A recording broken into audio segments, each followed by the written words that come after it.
In this video, we look at the executive branch of government, its responsibility and tasks. Democracies are characterized by the separation of functions and powers between the three branches of government: the legislature, the executive, and the judiciary. Each branch checks the power of the other two so that there is a balance of power between them. The executive branch of government is responsible for the daily administration of a country. That is why we often refer to the executive as the government.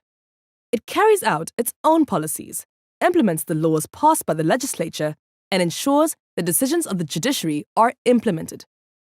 Chapter 5 of the South African Constitution explains how the executive is formed and how it functions. The national executive is made up of the cabinet, which includes the president, the deputy president, and the ministers of each government department.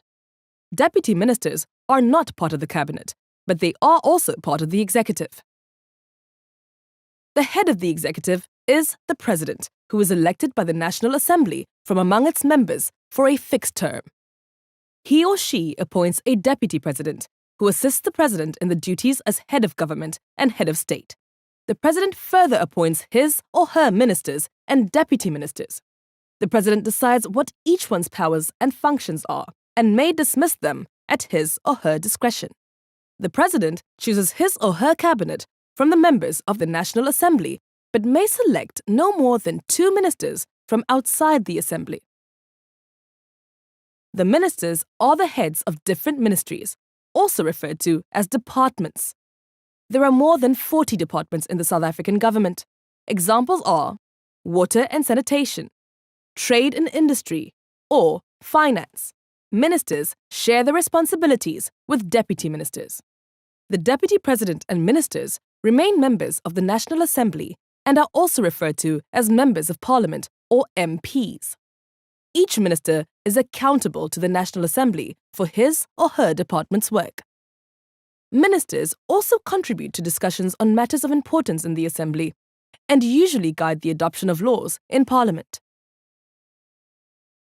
The President, however, vacates his or her seat in the National Assembly after election to office.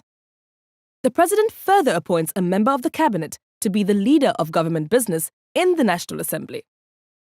While the National Executive deals with issues concerning the whole country, there is also a provincial executive for each province and a local executive for each town or city. The provincial executive is known as the Executive Council.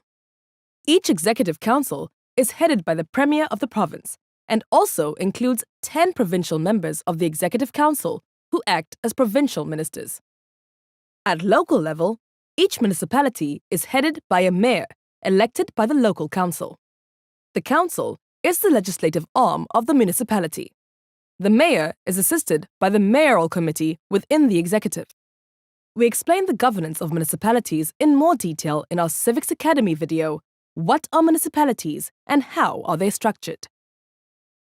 Now let's talk about what the executive is responsible for and its tasks. It is the responsibility of the executive to govern the country in the best interests of its citizens and in compliance with the Constitution. The executives at the national, provincial, and local levels of government have their own exclusive tasks, but must cooperate, support, and assist each other and coordinate their actions and legislation. For some functional areas, they also share competencies and responsibilities, for example, housing. We explain the exclusive shared competencies of the national and provincial government in more detail in our video, What is Local Government?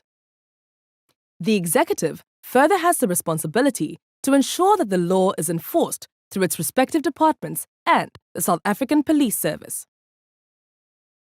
Each of the 3 branches of government checks the exercise of power of the other branches. The national executive is firstly accountable to Parliament.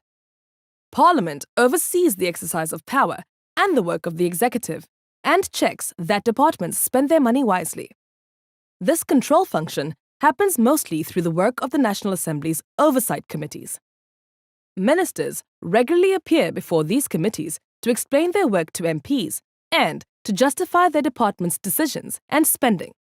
The executive is further subject to the judgments and orders of the judiciary. The judiciary can check whether a minister or the president has complied with the Constitution and can declare invalid any action by a minister or the president if the action is in conflict with any provision in the Constitution. Summary.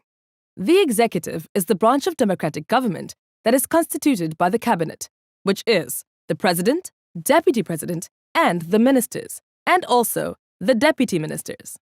The executive is responsible for the day-to-day administration and carrying out of national legislation and policies through the work of its departments. The executive operates at 3 levels of government: the national, provincial, and local level. All of these levels of government have executive authority in their own spheres. Within the balance of powers, the executive is accountable to and is monitored by the legislature, and is subject to the decisions of the judiciary.